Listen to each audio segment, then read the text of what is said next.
તો ટાઇટલ તમને શરૂઆતમાં જ મેં કહ્યું કે ધર્મો રક્ષતી રક્ષિત. ધર્મનું જે રક્ષણ કરે છે, ધર્મ એનું રક્ષણ કરે છે. પરંતુ આપણને સૌને એ જ ખબર નથી કે ધર્મ એટલે શું. ધર્મને એક બહુ નાનકડા સંકુલમાં આપણે મૂકી દીધું છે. ધર્મની વાસ્તવિક ડેફિનેશન આપણે એટલું જ કહીએ કે મંદિરે જઈને દર્શન કરવા કે પૂજાપાઠ કરવા, બસ એટલો જ ધર્મ છે.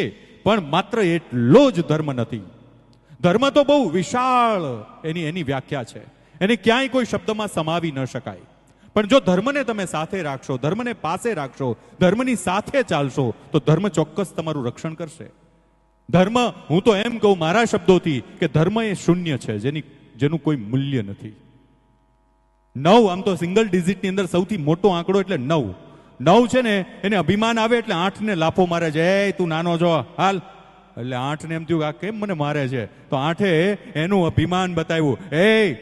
7, 7, હાલ એમ કરીને 7 ને લાફો માર્યો. 7 6 ને, 6 5 ને, 5 4 ને, 4 3 ને, 3 2, 2 1 ને.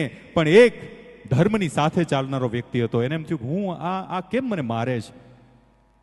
પણ એક જેને મેં હમણાં જ તમને કહ્યું કે શૂન્ય એ ધર્મ છે, એ ધર્મને પાસે બેસાડી દીધો.